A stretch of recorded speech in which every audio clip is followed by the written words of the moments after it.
Eu tenho conduzido uma agenda de pesquisa que tem sido norteada por duas questões principais. A primeira é buscar aprender como a informação e o conhecimento estão inseridos no arcabouço teórico de Marx, e especificamente na sua teoria do valor. E, em segundo lugar, outra questão que norteia as nossas investigações é buscar compreender como as ideias e as categorias marxianas podem ser empregadas para aprender o papel da informação e do conhecimento nas dinâmicas socioeconômicas do século XXI.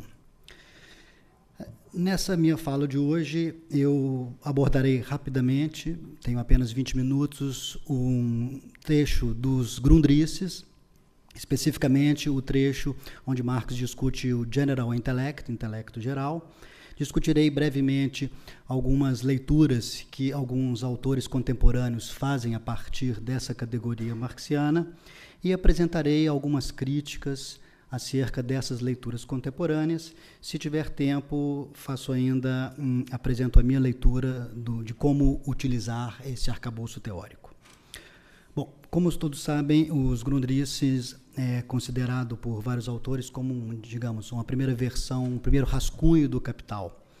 O texto ali não está maduro, as categorias ali não estão maduras, mas é um texto fundamental porque nos permite aprender o percurso teórico de Marx e o amadurecimento das suas categorias.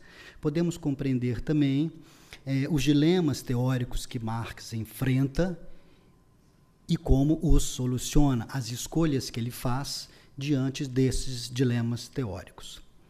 Bom, o trecho que nos interessa hoje é conhecido como o Fragmento sobre as Máquinas.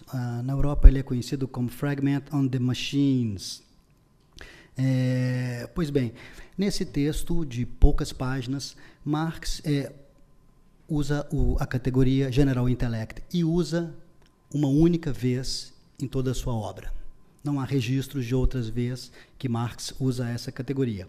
E quando ele o faz, ele pensa numa futura reconfiguração do universo do trabalho, onde o capitalismo, numa situação avançada, onde o sistema de maquinaria assumiria uma configuração tal que os processos de produção dependeriam fundamentalmente do conhecimento, da ciência e da aplicação do conhecimento aos processos produtivos.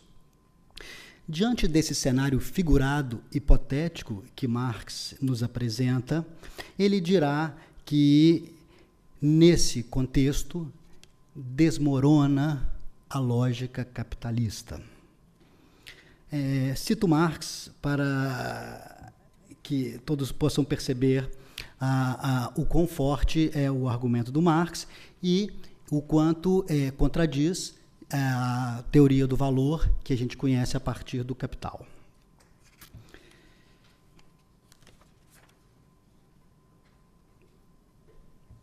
Diz Marx: o desenvolvimento do capital fixo indica até que ponto o saber social geral, conhecimento, deveio força produtiva imediata e, em consequência, até que ponto as próprias condições do processo vital da sociedade ficaram sobre o controle do intelecto geral e foram reorganizadas em conformidade com ele. Até que ponto as forças produtivas da sociedade são produzidas, não só na forma do saber, mas como órgãos imediatos da praxe social, do processo real da vida. Pois bem, o que Marx vai nos dizer nesse curto fragmento é que, numa situação dessa, a produção de valor não mais dependeria fundamentalmente do tempo de trabalho envolvido na produção. É por isso que ele dirá que, cito Marx, desmorona a produção baseada no valor de troca. Dirá também Marx: o capital trabalha assim pela sua própria dissolução, como a força dominante de produção. E Marx dirá também que, numa situação como essa, abre aspas, uma nação é verdadeiramente rica quando se trabalha 6 horas em lugar de 12 horas. A riqueza não é o comando sobre o tempo de trabalho excedente, riqueza real, mas tempo disponível para cada indivíduo e toda a sociedade, para além do usado na produção imediata. Pois bem, percebe-se, portanto, que Marx está figurando, está levantando a hipótese, não de uma sociedade capitalista, mas num contexto que não seria regido pela lei do valor. Bom, a partir desse trecho da obra de Marx, de um manuscrito que poderíamos dizer que Marx preferiu manter engavetado, ou seja, não foi um manuscrito publicado, a partir desse curto trecho, diversos autores contemporâneos têm feito releituras da sociedade em que vivemos hoje, do mundo contemporâneo, e têm chegado a conclusões bastante controversas, das quais eu discordo e vou tentar apresentar aqui brevemente porque eu discordo dessas leituras. Me refiro especificamente às ideias de Maurício Lazzarato, Carlos Vercellone, autores italianos ligados ao movimento operaísta italiano, e alguns outros que também seguem linha similar, a exemplo de André Gorz, conhecido por várias obras, entre elas uma intitulada O Imaterial, Conhecimento, Valor e Capital, assim como uma corrente francesa que se autodenomina corrente do capitalismo cognitivo, da qual um bom exemplo é provavelmente o francês Ian Mullier-Boutin. Todos esses autores vão assumir que no mundo de hoje, no século XXI, com as tecnologias de informação e comunicação, o centro da criação de valor não é mais a produção fabril e não está mais relacionado à extração da mais-valia a partir do roubo do tempo de trabalho. E acabam caindo, segundo a minha leitura, nas armadilhas do feitiço do progresso tecnocientífico, usando a feliz expressão de Rui Braga. Vejamos como André Gorz apresenta um mundo embelezado que não corresponde à realidade contraditória que vivemos. Diz André Gorz: o conhecimento abre então a perspectiva de uma evolução da economia em direção à economia da abundância. A economia da abundância tende por si só a uma economia da gratuidade. Tende a formas de produção, de cooperação, de trocas e de consumo fundadas na reciprocidade e na partilha, assim como em novas moedas. O capitalismo cognitivo é a crise do capitalismo em seu sentido mais estrito. Encerro a citação. Nota-se que André Gorz percebe na internet a possibilidade de um fluxo ilimitado de conhecimento, uma disseminação de informação e conhecimento que não reflete o caráter contraditório das tecnologias.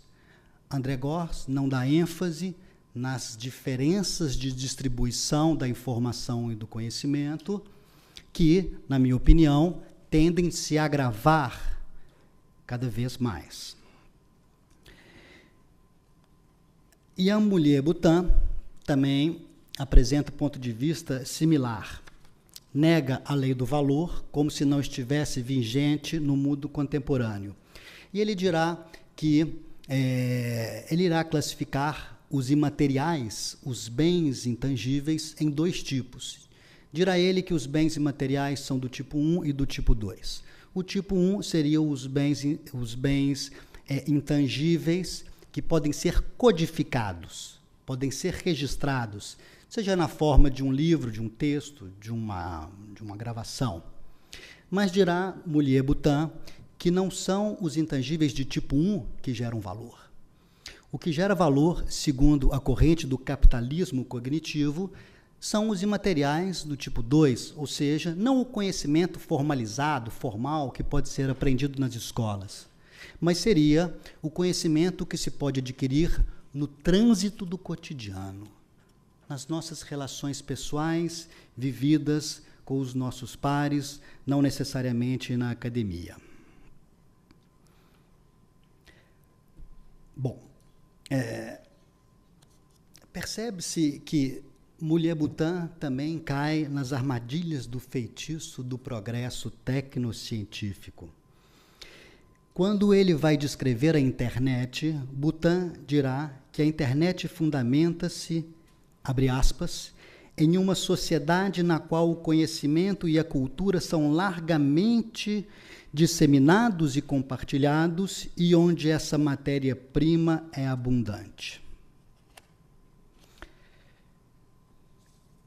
Bom, quando Marx discute o método na economia política, e isso ele registra nos Grundrisse, Marx deixa claro que as categorias são, abre aspas, produto de relações históricas e têm sua plena validade só para essas relações e no interior delas. Ou seja, Marx está dizendo que as categorias são históricas. Então, poderíamos pensar, é hora de superar a lei do valor? Não estaria mais vigente a lei do valor? Na minha interpretação, a resposta para essa pergunta é negativa. Os autores que assumem essa postura estão, na minha opinião, se afastando do pensamento marxiano de uma maneira tal que acabam por abandonar um dos pilares fundamentais do arcabouço de Marx, a lei do valor, que continua, segundo a minha interpretação, plenamente vigente nos dias de hoje. Como poderíamos, então, usar o pensamento de Marx, as categorias de Marx, para aprender o que se passa diante das tecnologias, da internet e do trabalho que está envolvido aí? Marx nos coloca a categoria trabalhador coletivo. E quando Marx usa a categoria trabalhador coletivo, ele está se referindo a uma situação onde a produção do valor não mais depende do trabalhador individual, mas depende de um conjunto de trabalhadores, de uma produção socialmente combinada. E nesse trabalhador coletivo, Marx insere não só a mão de obra daquele trabalhador que de maneira imediata com o bem produzido, o trabalhador manual.